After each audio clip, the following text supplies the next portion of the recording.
Good morning students. आपण 11वीचा motion in a plain हा chapter start केला होता. तर या चॅप्टरचा जो फर्स्ट सेक्शन होता रेक्टिलिनियर मोशन, ज्याला आपण motion in one dimensional line असं म्हणलं होतं किंवा वन डायमेन्शनल स्पेस म्हणा, ते आपण बघितलं.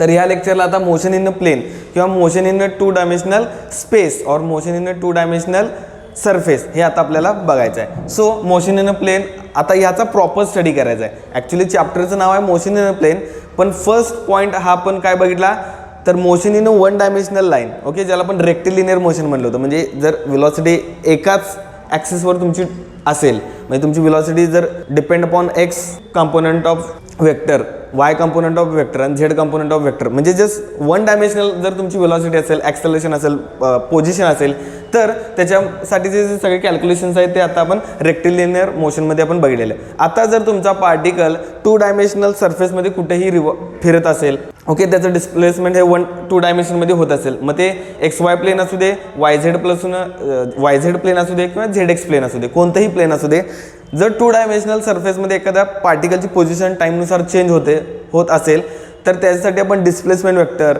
Average velocity, instantaneous velocity, average acceleration, instantaneous acceleration कसं कॅल्क्युलेट करू शकते हे आता आपल्याला मोशन इन अ प्लेनमध्ये बघायचं आहे. जे रेक्टिलिनियर मोशनमध्ये बघितलं होतं, काय बघितलं होतं, path length, displacement, average velocity, average speed, परत ॲव्हरेज ॲक्सेलरेशन, इन्स्टंटेनियस ॲक्सेलरेशन, ह्या ज्या सगळ्या आपण गोष्टी बघितल्या होत्या त्याच सेम गोष्टी आपल्याला मोशन इन अ प्लेनसाठी बघायचे आहेत. फक्त याच्यात दोन कंपोनंट असणार आहेत.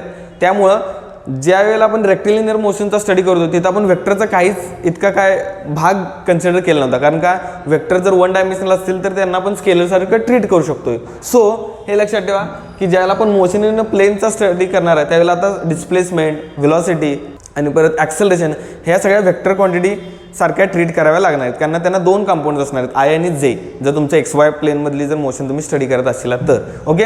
तर त्याचा आता आपल्याला स्टडी करायचा आहे. सो रेक्टिलिनियर मोशनचे सगळ्या कन्सेप्ट डोक्यात ठेवा आणि आपल्याला काय करायचं बघा, मोशन इन प्लेनचा आता स्टडी करायचा आहे. तर कन्सिडर करा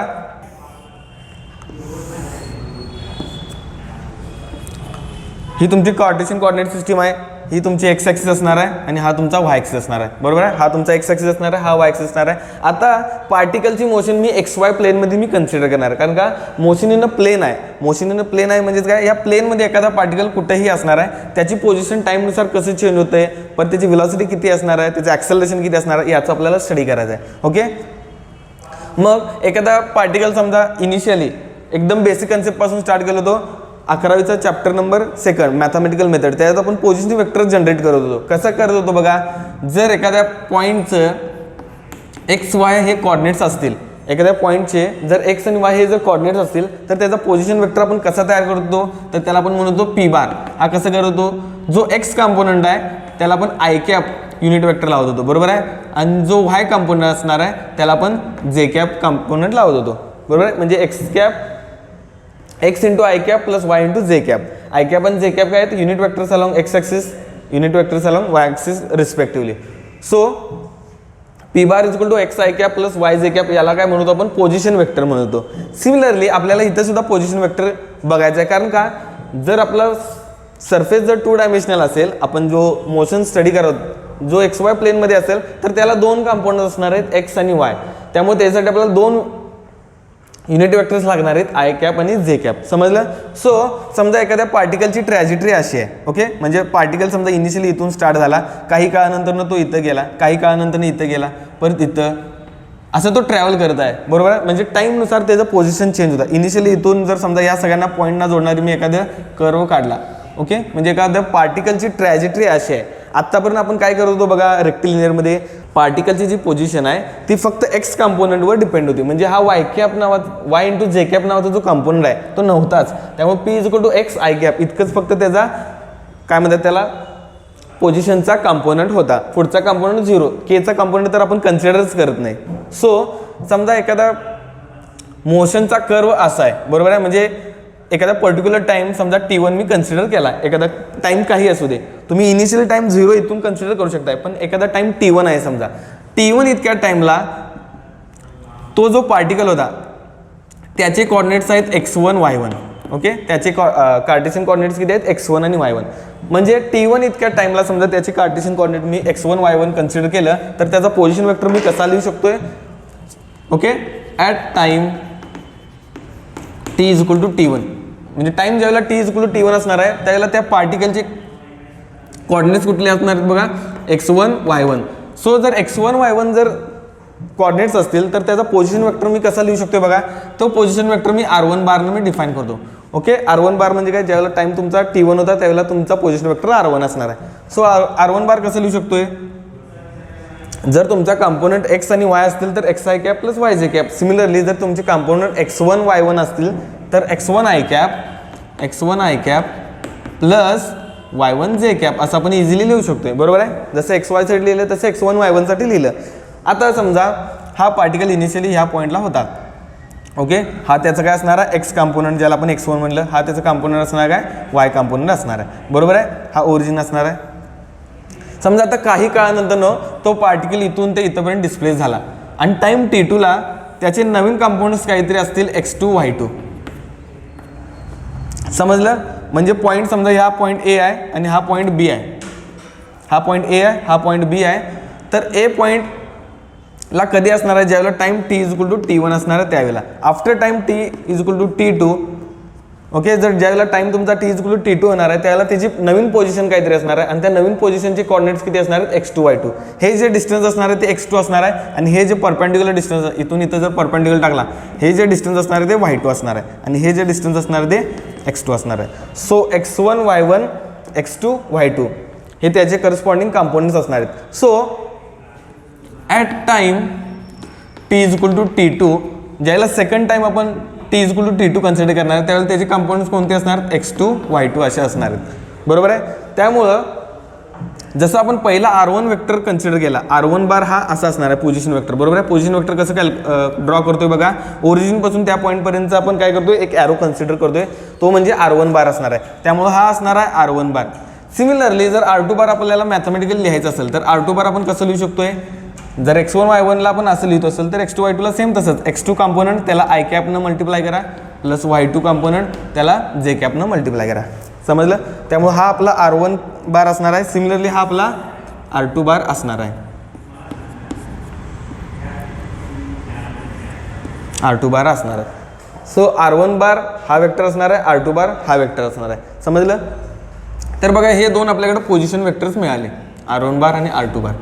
आता जसं आपण वन डायमेन्शनमध्ये कन्सिडर करतो, इनिशियल पॉईंट आपला x1 होता, सेकंड पॉईंट आपला x2 होता, मग डिस्प्लेसमेंट वेक्टर कसं काढतो, x2 minus x1, final minus initial. Similarly आता आपल्याला डिस्प्लेसमेंट वेक्टर सुद्धा इथे कॅल्क्युलेट करता येते. डिस्प्लेसमेंट वेक्टर ज्याला आपण डेल्टा आर बार म्हणा, ओके, डेल्टा आर बार म्हणजे डिस्प्लेसमेंट वेक्टर मग त्याला म्हणा. Okay, displacement vector, displacement vector delta r बारने जर डिफाईन केला तर डेल्टा आर बार कसा आपण कॅल्क्युलेट करू शकतो डिस्प्लेसमेंट वेक्टर, तर r2 बार मायनस r1 बार असं आपण कन्सिडर करू शकतो. आता डिस्प्लेसमेंट वेक्टर कुठं असणार आहे बघा, आपला इनिशियली हा जो पार्टिकल असणार आहे तो A पॉईंटला असणार आहे आणि फायनली हा पार्टिकल कुठं असणार आहे, B पॉईंटला. आपण कन्सिडर कुठं करायला, time T1 to time T2 पर्यंतचा कालावधी कन्सिडर करत आहोत. सो जर मी हा वेक्टर मी कन्सिडर केला आणि हा मी इथं ड्रॉ केला, ओके, तर हा वेक्टर कसा असणार आहे बघा, असा असणार आहे. बरोबर आहे, हा आपला काय असणार आहे, r1 बार. ओके, पार्टिकल इथून स्टार्ट झाला होता आणि इथं तुमचा एंड झालेला, म्हणजे हा काय तुमचा असणार आहे r1 बार पोझिशन वेक्टर असणार आहे. आफ्टर टाइम डेल्टा टी, या दोघांमध्ये डेल्टा टी फरक कन्सिडर केला. सेकंड पोझिशन वेक्टर कसा असणार आहे बघा, हा असा असणार आहे. सो मी हा सेकंड पोझिशन वेक्टर मी असा ड्रॉ करतो, आहे तसा मी ठेवलेला आहे. ओके, हा आपला r2 बार असणार आहे. आणि जर वेक्टरची ॲडिशन तुम्हाला आठवत असेल, हे दोन वेक्टर एकमेकांना रिलेट करतात. का असे, समजा पहिला पार्टिकल इथं होता आणि आफ्टर टाइम सेकंड पार्टिकल जर इथं गेला असेल तर हा जो असणार आहे त्याला आपण डिस्प्लेसमेंट वेक्टर म्हणतो delta r bar. Okay, delta r bar. So delta r बारची व्हॅल्यू आपल्याला कशी काढता येते, जर तुम्ही वेक्टर जर जे ॲडिशन बघितलं असेल तर दोन पद्धतीने करतात, एक ट्रँगल लॉ आणि पॅरलोग्राम लॉ. आपल्याला इथं ट्रँगल लॉ यूज करणं सुटेबल असते, कारण का दोन वेक्टरची ॲडिशन ट्रँगल लॉने इझी होते. कारण का दोन वेक्टरची ॲडिशन ट्रँगल लॉने इझी होते, कारण जर तुम्ही पॅरलोग्राम बघितला तर त्या दोघांच्या मध्ये अँगल थिटा, परत त्यांचे प्रोजेक्शन्स टाकून आपण अल्फा बीटा नावाचे आपण दोन अँगल्स कन्सिडर करतो. परत √p² q² + 2pq cos θ, ती खूप मोठी कसरतच आहे. त्यापेक्षा दोन वेक्टर दिले असेल तर त्यांचे ट्रँगल लॉने आपण ॲडिशन इझिली करू शकतोय. सो आणि जर दुसरं पण जर तुम्ही त्याचं कारण बघितला तर हा R1 आहे त्याला लागूनच R2 आहे, म्हणजे हेड टू टेल आहे. त्यामुळे अशा गोष्टीमध्ये हेड टू टेल जर असेल आपण triangle of vector addition use करतोय. जर टेल टू टेल असेल म्हणजे दोन वेक्टर एकाच पॉईंटपासून जनरेट झाले असते तर आपण पॅरललोग्राम यूज केला असता. पण इथं बघा फर्स्ट वेक्टर स्टार्ट झालेला आहे तिथं सेकंड वेक्टर सुद्धा स्टार्ट झालेला आहे, बरोबर आहे.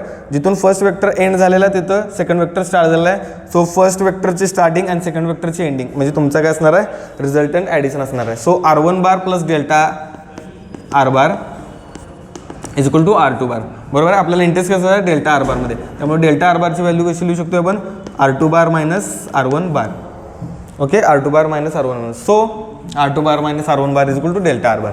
म्हणजे डिस्प्लेसमेंट वेक्टरची value R2 bar minus R1 बार कशी आली तर जस्ट ट्रायंगल लॉ तुम्ही लावा ह्या कुठल्या या फिगरमध्ये तर तुम्हाला हा जो डेल्टा R बार आहे ह्याची व्हॅल्यू समजून जाणार. ही किती असणार आहे बघा डेल्टा R बार.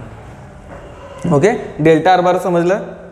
तर आता फर्स्ट आपल्याला फिजिकल क्वांटिटी बघायची आहे. आता याच्यात बघा पाथ लेन नावाची काय कन्सेप्ट नसणार. पाथ लेन जर काढायची असली तर ते खूप किचकट पडते, ह्याच्यात पाथ लेन काढायचं खूप अवघड पडते. पण डिस्प्लेसमेंट काढू शकतो. डिस्प्लेसमेंट कसं काढणार आहे बघा डेल्टा R बार तर R2 बार मायनस R1 बार म्हणजे तुमचं डिस्प्लेसमेंट वेक्टर असणार आहे, समजलं.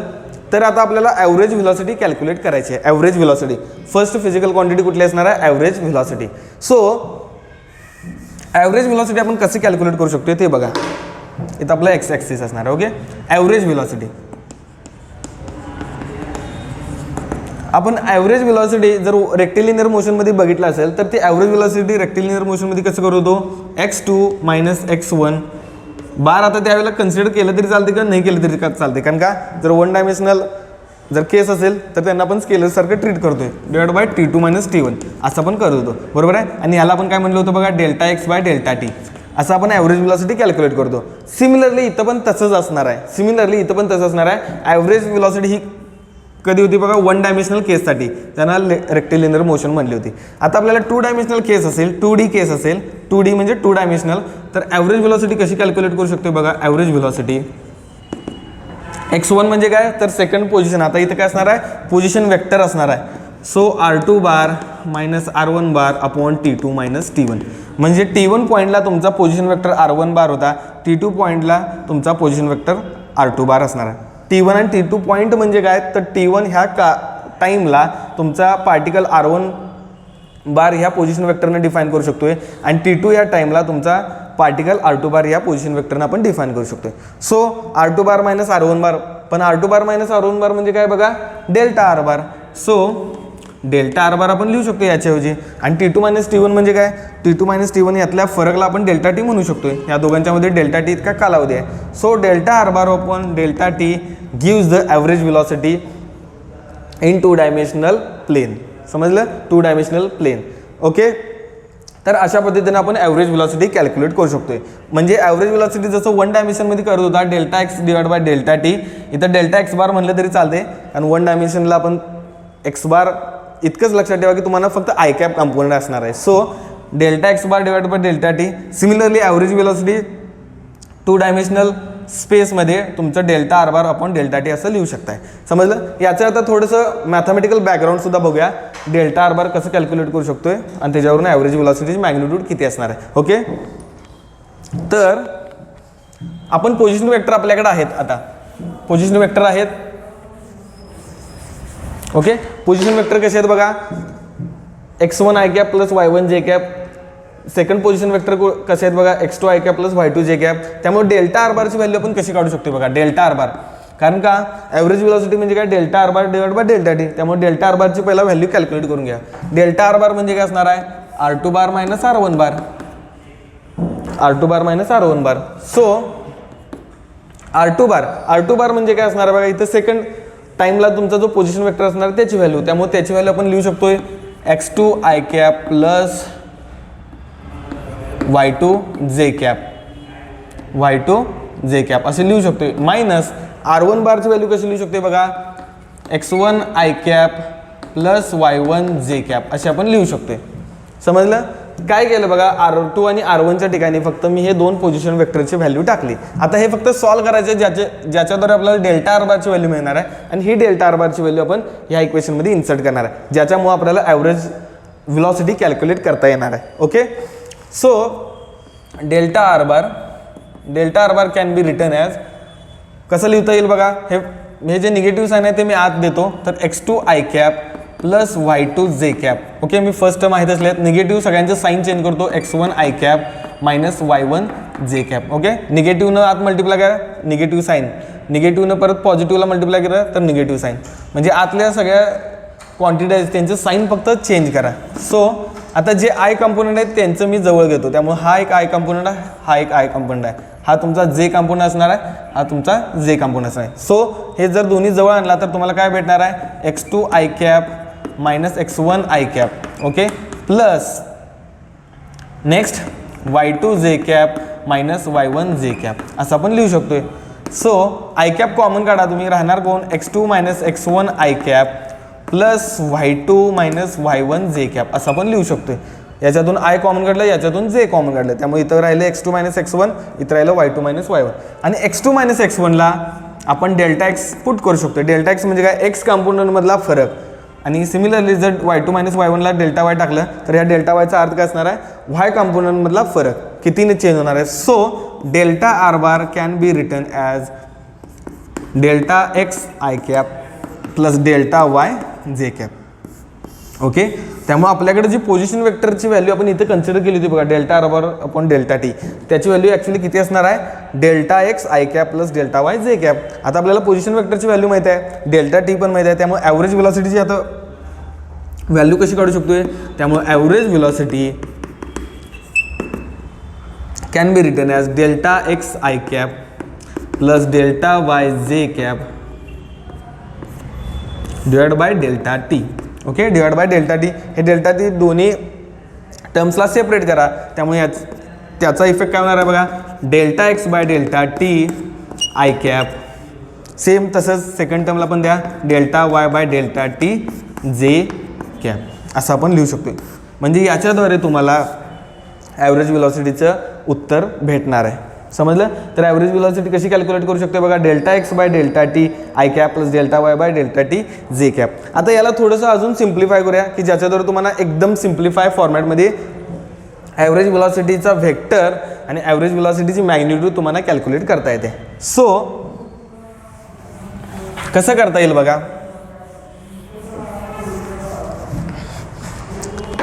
जर तुम्ही डेल्टा एक्स बाय डेल्टा टीला असं केलं, काय कन्सिडर केलं तर average velocity, okay, average velocity along x axis असं जर म्हणलं, आणि डेल्टा वाय बाय डेल्टा टीला जर तुम्ही average velocity along y axis म्हणले, तर हे इक्वेशन आता कसं लिहू शकतो बघा, ॲव्हरेज व्हेलॉसिटीला मी व्ही ॲव्हरेज म्हणतो. व्ही ॲव्हरेज वेक्टर कसा लिहिता येतोय, तर delta x by delta t i cap, पण delta x by delta t i cap म्हणजे काय, v average along x axis direction times i cap plus v average along y axis times j cap. अशा पद्धतीने तुम्हाला काय करता येते बघा, ॲव्हरेज व्हेलॉसिटी कॅल्क्युलेट करता येते.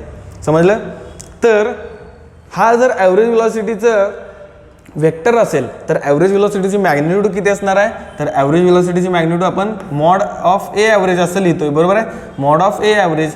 आणि जर तुमचा vector x i cap plus y j cap असेल तर त्याची मॅग्निट्यूड कशी लिहितोय, under root x square plus y square. इथे एक्सच्या ठिकाणी फक्त व्ही ॲव्हरेज आहेत आणि तिथं व्ही ॲव्हरेज आहेत. सो अंडर रूट याचा स्क्वेअर प्लस याचा square, so v average along x bracket square plus v average of y bracket square. अशी तुमची काय असणार आहे बघा, ॲव्हरेज व्हेलॉसिटी तुम्ही कॅल्क्युलेट करू शकता. पण व्ही ॲव्हरेज म्हणजे काय असणार आहे बघा, हे पुट केलेलं आहे. सो याला तुम्ही असंही कन्सिडर करू शकता, delta x by delta T bracket square plus delta y by delta T bracket square, बरोबर आहे. किंवा जर तुम्ही अजून थोडंसं सिम्प्लिफाय हवं असेल तर तुम्ही असंही लिहू शकता, डेल्टा एक्स म्हणजे काय बघा, x2 मायनस x1, त्यामुळे ह्याला असं लिहू शकता, x2 minus x1 divide by delta टीला t2 मायनस t1 लिहू शकताय, ब्रॅकेटचा square plus y2 minus y1 upon t2 minus t1 ब्रॅकेटचा स्क्वेअर.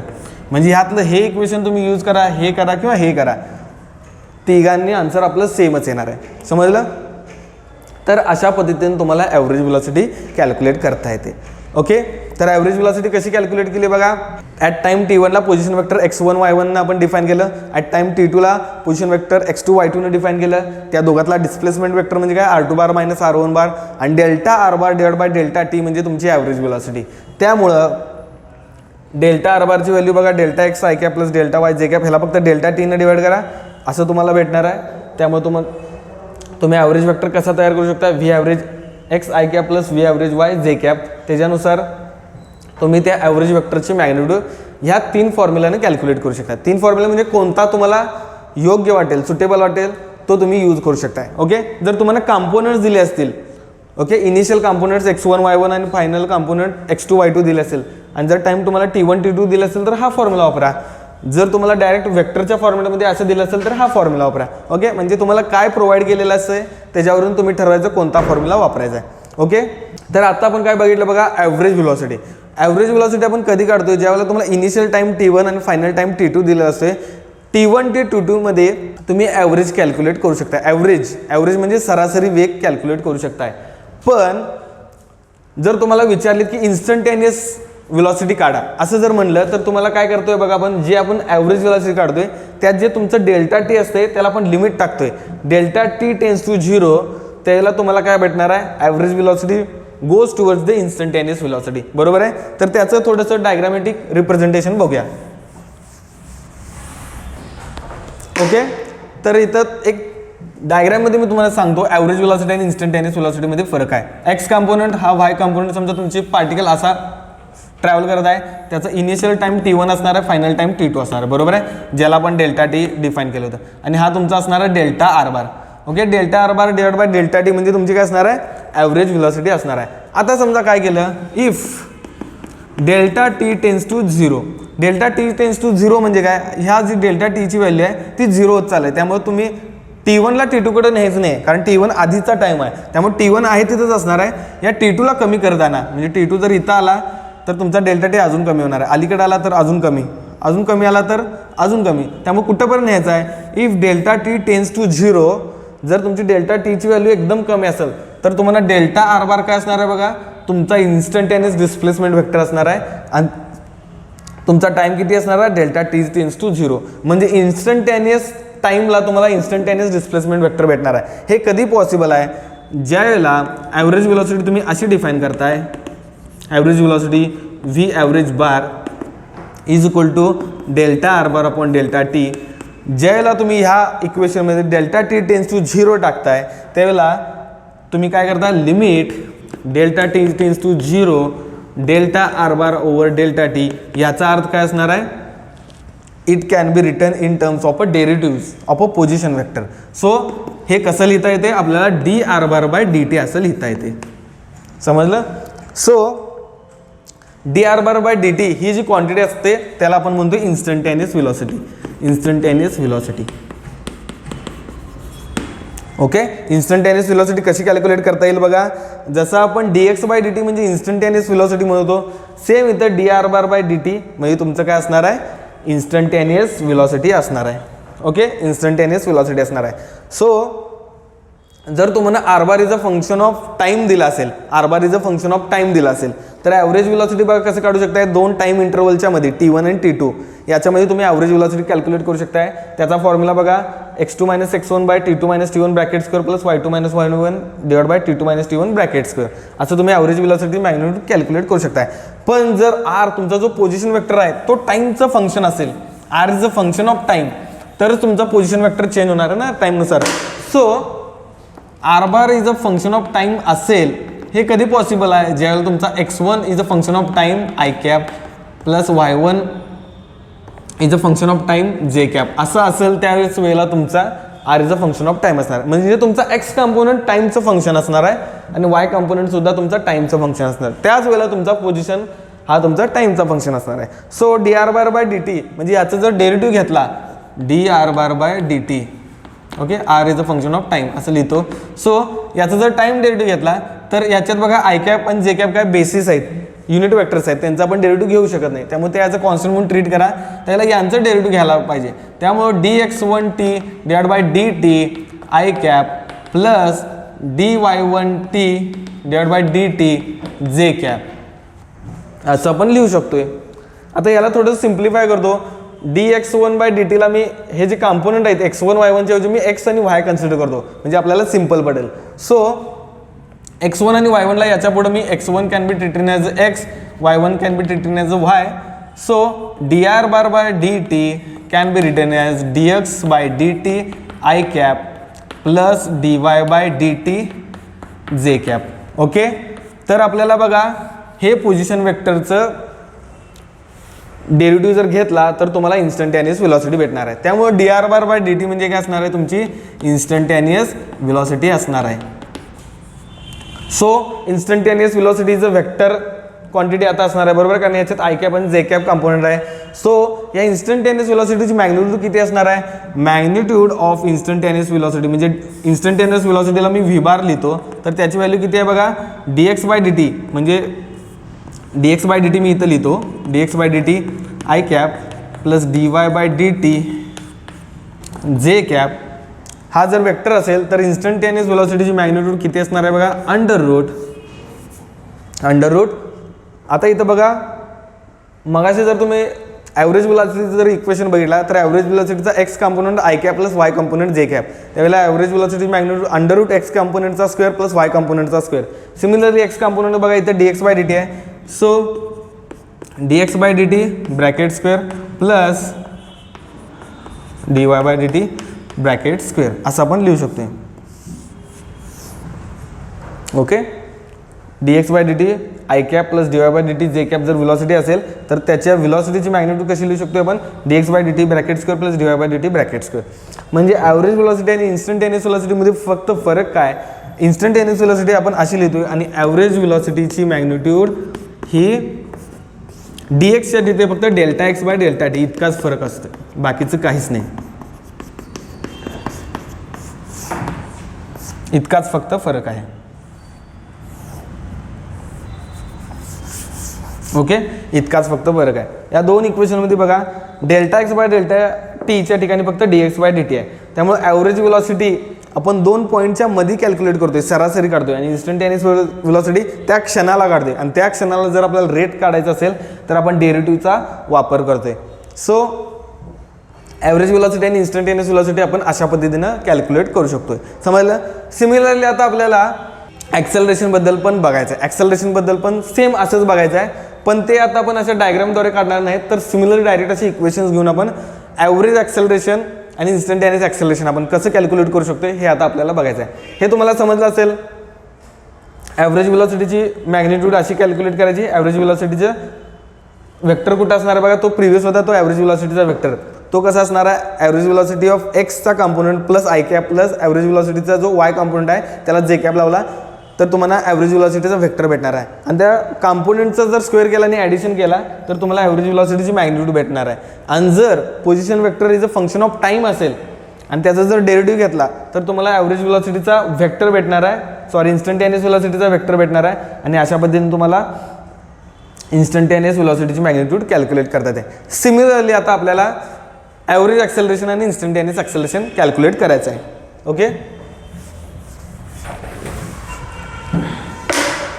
तर कन्सिडर करा असं एक पर्टिक्युलर टाइम t1ला तुमची व्हेलॉसिटी वेक्टर हा v1 असणार आहे, v1 बार, आणि आफ्टर टाइम t2 तुमचा व्हेलॉसिटी वेक्टर काय असणार आहे बघा, v2 बार असणार आहे. म्हणजे at time t equal to t1ला तुमचा व्हेलॉसिटी हा v1 बारने आपण दाखवू शकतोय. Similarly at time t equal to t2 after time t2 velocity vector आपण v2 बारने सांगू शकतोय, बरोबर आहे. म्हणजे जसं आपण पोझिशनला केलं होतं at time t equal to t1 position आपला x1 बार असणार आहे, at time t equal to t2 आपला पोझिशन वेक्टर x2 बार असणार आहे, x2 बार मायनस x1 बार म्हणजे काय असणार आहे, किंवा r2 बार मायनस r1 बार म्हणजे काय असणार आहे, डेल्टा r बार. सिमिलरली जर at time t equal to t1ला व्हेलॉसिटी वेक्टर जर v1 बार असेल, at time t equal to t2ला व्हेलॉसिटी वेक्टर v2 बार असणार. म्हणजे ॲट टाइम t1ला व्हेलॉसिटी v1 असेल, ॲट टाइम t2ला व्हेलॉसिटी v2 असेल. तर चेंज इन व्हेलॉसिटी तुम्ही कसे कॅल्क्युलेट करू शकता बघा. चेंज इन व्हेलॉसिटी ही चेंज इन व्हेलॉसिटी कुठं, for delta t time interval, delta t म्हणजे काय, या दोघांच्यामध्ये डेल्टा टी टाइम इंटरवल असेल तर v2 बार मायनस v1 बार असं तुम्ही कॅल्क्युलेट करू शकताय. v2 बार मायनस v1 बार असं तुम्ही काय कॅल्क्युलेट करू शकताय, चेंज इन व्हेलॉसिटी. मग ॲव्हरेज ॲक्सेलरेशन कसं काढणार, तर ॲव्हरेज ॲक्सेलरेशनचा बेसिक फॉर्म्युला, ॲव्हरेज ॲक्सेलरेशन जसं आपण ए ॲव्हरेज म्हणणार आहोत. ओके, ॲव्हरेज ॲक्सेलरेशन कसं असणार आहे, चेंज इन व्हेलॉसिटी म्हणजे V2 bar minus V1 bar upon T2 minus T1. जसं आपण डेल्टा आर बार लिहिलं होतं, डेल्टा आर बार कसं होतं बघा, V2 R2 bar minus R1 बार. सिमिलरली इथं चेंज इन व्हेलॉसिटी कशी आहे बघा, V2 बार मायनस V1 बार ओव्हर T2 मायनस T1. याला तुम्ही काय म्हणू शकताय बघा, डेल्टा V बार अपॉन डेल्टा T म्हणू शकताय, म्हणजे change in velocity over corresponding change in time. Okay, delta V bar divide by delta T. अशा पद्धतीने तुम्ही काय करू शकता, ॲव्हरेज ॲक्सेलरेशनचा वेक्टर काढू शकताय. सो ॲव्हरेज ॲक्सेलरेशनचा वेक्टर कसा असणार आहे बघा, डेल्टा V बार ओव्हर डेल्टा T. ओके, अशा पद्धतीने तुम्हाला ॲव्हरेज ॲक्सेलरेशन कॅल्क्युलेट करता येते. सो इथं बघा डेल्टा V बार म्हणजे काय असणार आहे, V2 बार मायनस V1 बार. पण V2 बार आणि V1 बार सुद्धा आपण कॉम्पोनंटमध्ये लिहू शकतोय, कॉम्पोनंटमध्ये फोडू शकतोय. म्हणजे काय, जर V1 बार आपण असा लिहिला, V1 बारचा जर V1 बार म्हणजे काय, तर at time T is equal to T1 असताना त्याची व्हेलॉसिटी, मग त्याचा व्हेलॉसिटीचं कॉम्पोनंट आपण असं लिहू शकतोय, V1x I cap plus V1y जे कॅप. म्हणजे दिलेला व्हेलॉसिटी वेक्टर आपण x आणि y कॉम्पोनंटमध्ये फोडला. सिमिलरली आफ्टर टाइम T2 ला V2 बार जो आहे तो आपण असा फोडू शकतो, V2x I cap plus V2y j cap आपण असं लिहू शकतोय, बरोबर आहे, V2y जे कॅप. असं जर कन्सिडर केलं, जसं आपण R1 आणि R2 ला केलं होतं, x1 I cap plus y1 जे cap, x2 I cap plus y2 जे कॅप. सिमिलरली जर आपण व्हेलॉसिटीच्या फॉर्मॅटमध्ये तसं जर कन्सिडर केलं, तर V2 बार मायनस V1 बार आपण T2 मायनस T1, ज्याला आपण delta V by delta T याची व्हॅल्यू सुद्धा आपण इझिली काढू शकतोय. त्यामुळं V2 बार मायनस V1 बार आपण हा कॅल्क्युलेट करूया, ज्याला आपण डेल्टा V बार म्हणलाय. So delta V bar can be written as V2 bar minus V1 bar. त्यामुळे V2 बार किती आहे बघा, V2x I cap plus V2y j cap minus this whole vector V1x. Okay, मी यांची साईन आता change करून लिहितो कारण परत ती स्टेप्स वाढत जाणार. So negative of this whole vector लिहितो मी पहिला, V1x I cap plus V1y जे कॅप. ओके, सिमिलरली जसं आपण आर साठी केलं होतं तसं आता फक्त व्हेलॉसिटीसाठी करत आहोत. त्यामुळे V2x I cap plus V2y j cap minus V1x I cap minus V1y जे कॅप असं आपण लिहू शकतोय. समजलं? तर काय आतलं निगेटिव्ह साईन चेंज करून घेतलं, हे एक्सचे कॉम्पोनंट असणार आहेत, हे वायचे कॉम्पोनंट असणार आहेत. सो दोघांना मर्ज करूया. आता डायरेक्ट मी कसं लिहू शकतो बघा, त्यावेळेला आय मी कॉमन काढणार आहे. त्यामुळे V2x, ओके, म्हणजे V2चा x कॉम्पोनंट, याला मी कर्ली ब्रॅकेट करतो, मायनस V1चा x कॉम्पोनंट, याला I न मल्टिप्लाय करा, प्लस V2चा y कॉम्पोनंट मायनस V1चा y कॉम्पोनंट, याला J न मल्टिप्लाय करा. तुम्हाला काय भेटणार आहे बघा, डेल्टा V बार म्हणजे change in velocity vector. Change in velocity vector हा असा असणार आहे, V2x minus V1x divide by V2y minus V1y. आपला पोझिशन वेक्टरला कसं होतं बघा, R2x, ज्याला आपण काय म्हणलं होतं बघा, x2 minus x1 I cap plus y2 minus y1 जे कॅप. समजलं? सेम तीच आहे, फक्त आपण व्हेलॉसिटी वेक्टर आपण V1x V1y V2x V2y मध्ये आपण स्प्लिट केलेलं आहे. तर बघा आता हे डेल्टा V काय आलं, ओके, आता याला फक्त डेल्टा T ने डिवाइड करायचं आहे. सो याला डेल्टा T ने डिवाइड केलं तर आपल्याला ॲव्हरेज ॲक्सेलरेशन भेटणार आहे, ॲव्हरेज ॲक्सेलरेशन. सो याला फक्त डेल्टा T ने डिवाइड करूया, याला डेल्टा T ने डिवाइड करूया. समजलं? तर याला जर डेल्टा T ने डिवाइड केला तर आपल्याला काय भेटणार आहे, ॲव्हरेज ॲक्सेलरेशनचा x कॉम्पोनंट, आणि याला जर डेल्टा T ने डिवाइड केला तर ॲव्हरेज ॲक्सेलरेशनचा y कॉम्पोनंट आपल्याला भेटणार आहे. तर अशा पद्धतीने ॲव्हरेज ॲक्सेलरेशन x आणि y कॉम्पोनंटच्या फॉर्मॅटमध्ये भेटले तर यांचा स्क्वेअर करा आणि ॲड करा अंडर रूटमध्ये, तर आपल्याला ॲव्हरेज ॲक्सेलरेशनची मॅग्निट्यूडसुद्धा भेटणार आहे. समजलं? तर ॲव्हरेज ॲक्सेलरेशनची मॅग्निट्यूड कशी असणार आहे बघा, जस्ट ॲव्हरेज ॲक्सेलरेशनची magnitude can be written as, हा जो कॉम्पोनंट असणार आहे त्याचा स्क्वेअर करा, तो कॉम्पोनंट असणार स्क्वेअर करा, ॲड करा आणि अंडर रूट घ्या. म्हणजे तीच प्रोसिजर जी आपण इनिशियली केली होती तशीच प्रोसिजर असणार आहे.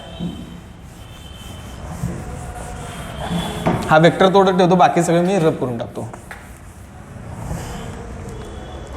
सो ॲव्हरेज व्हेलॉसिटी जर वेक्टर असा असेल तर ॲव्हरेज व्हेलॉसिटीचा जर तुम्ही मॉड्युलस घेतला तर काय येणार आहे, अंडर रूट हा असणार आहे बघा v2x minus v1x divide by t2 minus t1 म्हणजे कॉम्पोनंट झाला डेल्टा टी यांचा स्क्वेअर एक्स कॉम्पोनंटचा स्क्वेअर ह्याचा square plus v2y minus v1y v2y minus v1y divide by t2 minus t1 ब्रॅकेटचा स्क्वेअर. अशा पद्धतीने आपल्याला ॲव्हरेज ॲक्सेलरेशन कॅल्क्युलेट करता येते. म्हणजे त्याची मॅग्निट्यूड आणि हा तुमचा व्हेलॉसिटीचा कंपोनंट असणार. मग कोणतं इक्वेशन वापरायचं? जर तुम्हाला व्हेलॉसिटीचे जर वेक्टर्स आहेत ते जर तुम्हाला कंपोनंट वाईज दिलं असेल तर तुम्ही अशा पद्धतीने ॲव्हरेज व्हेलॉसिटी कॅल्क्युलेट करू शकता आणि याच्यावरून तुम्ही ॲव्हरेज व्हेलॉसिटीची मॅग्निट्यूडसुद्धा कॅल्क्युलेट करू शकता. आता इन्स्टंटेनियस ॲक्सेलरेशन कसं काढायचं? जसं आपण ॲव्हरेज व्हेलॉसिटीवरून इन्स्टंटेनियस व्हेलॉसिटीवर जंप घेतलं तसंच ॲव्हरेज ॲक्सेलरेशनवरून इन्स्टंटेनियस ॲक्सेलरेशनवर जंप घ्यायचा आहे. सो ॲव्हरेज जर ॲक्सेलरेशन असेल त्याच्यात जर limit delta t tends to 0 input केलं तर आपल्याला ॲव्हरेज व्हेलॉसिटीचं इन्स्टंटेनियस ॲक्सेलरेशन भेटणार आहे. ओके, ॲव्हरेज ॲक्सेलरेशनवरून इन्स्टंटेनियस ॲक्सेलरेशन कधी? Limit delta t tends to 0 delta v bar over delta t at this limit delta t tends to 0 delta v bye delta T can be written as D V by d t. Okay, आणि त्याला आपण instantaneous acceleration ए बार म्हणतोय. So instantaneous acceleration A bar can be written as D V bar of T divided by d T. कारण व्हेलॉसिटीचं function of time असणार आहे.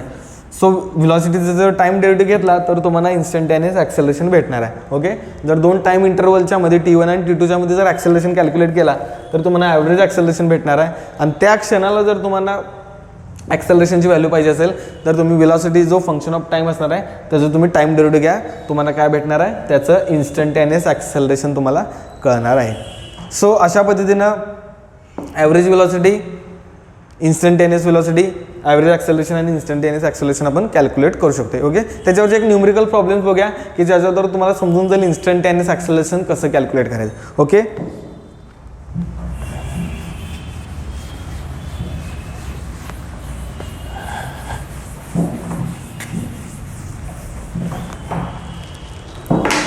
तर एक numerical problem बघूया की ज्याच्यात तुम्हाला इन्स्टंटेनियस व्हेलॉसिटी आणि इन्स्टंटेनियस ॲक्सेलरेशन कॅल्क्युलेट करा म्हणलेलं असते. ओके, एक्झाम्पल नंबर 1 बघूया. Find the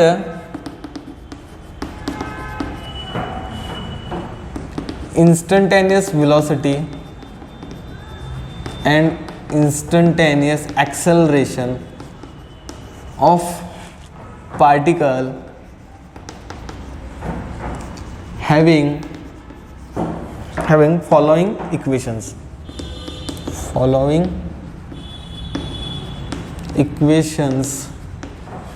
of position vectors.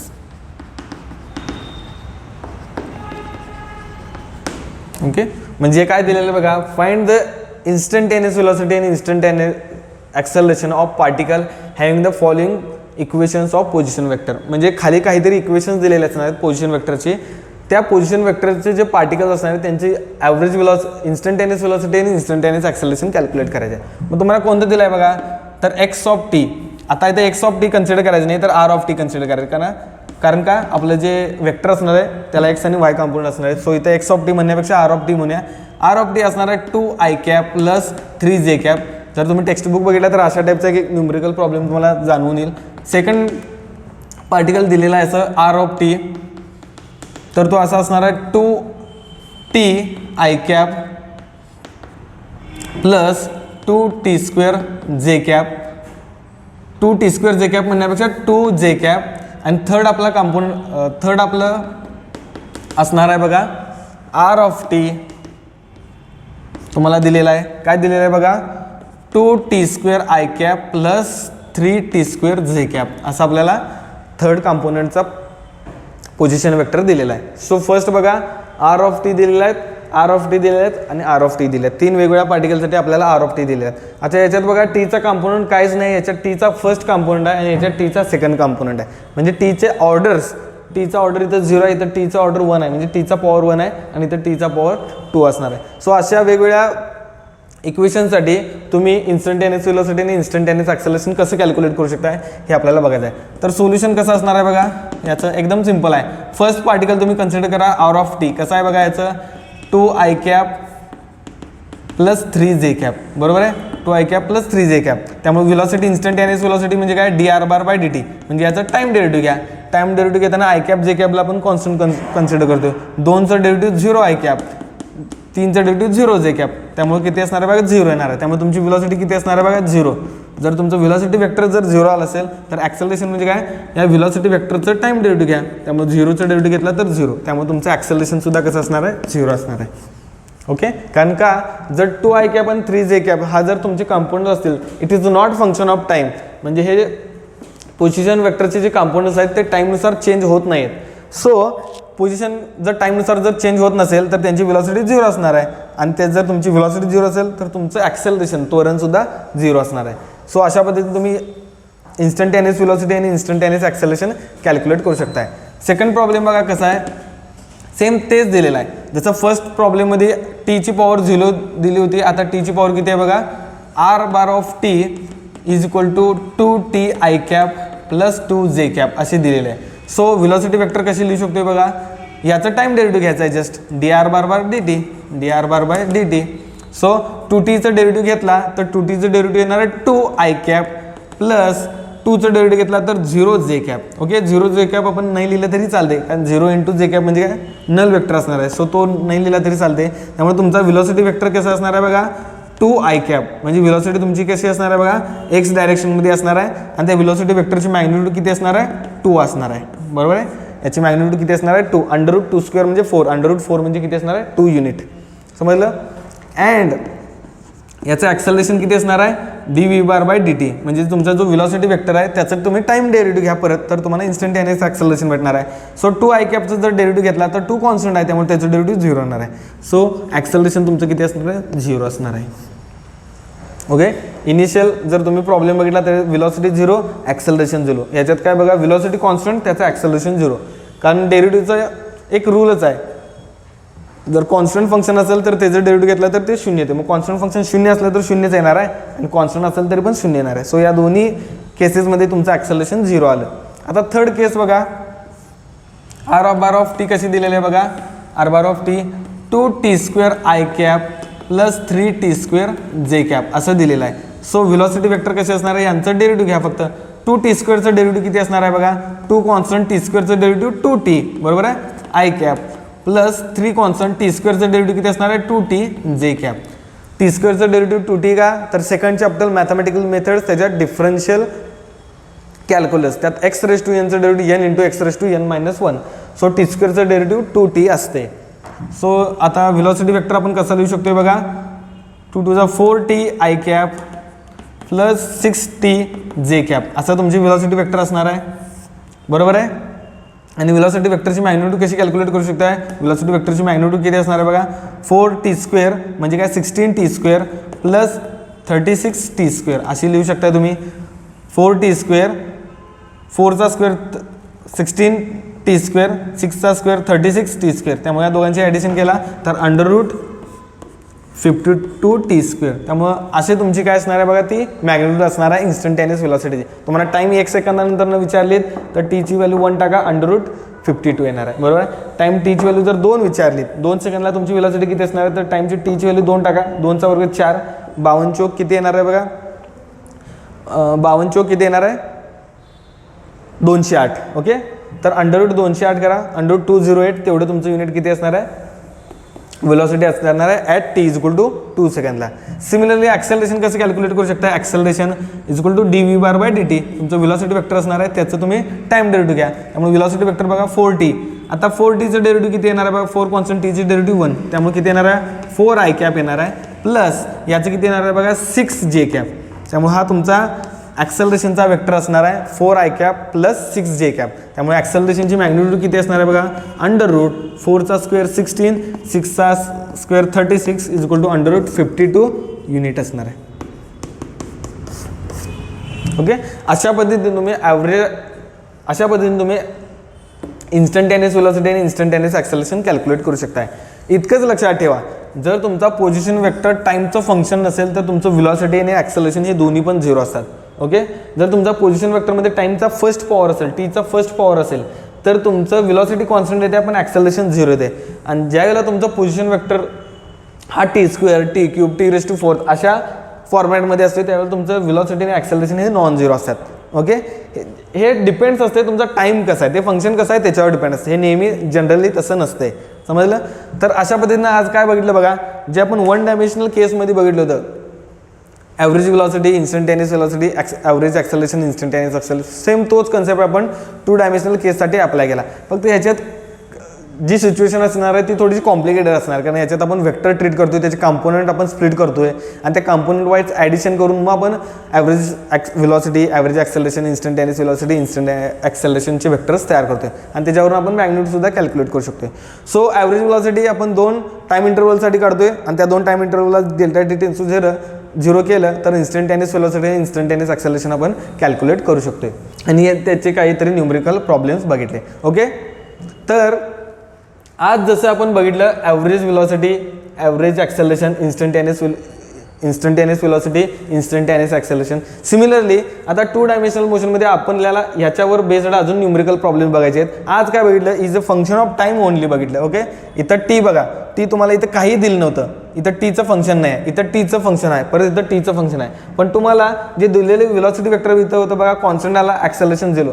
इथं व्हेलॉसिटी वेक्टर तुमचं टीचं फंक्शन आलेलं आहे, टीचं फंक्शन आलेलं आहे आणि तुमचं ॲक्सेलरेशन बघा कॉन्स्टंट आलेलं आहे. त्यामुळं नेक्स्ट लेक्चरला आपण काय बघणार आहोत, तर average velocity, average acceleration, instantaneous velocity, instantaneous acceleration at particular time t1 t2 दिला असेल किंवा ॲट टाईम t0 दिला असेल तर त्यासाठी कसं कॅल्क्युलेट करू शकतो हे आपण नेक्स्ट लेक्चरला बघणार आहोत.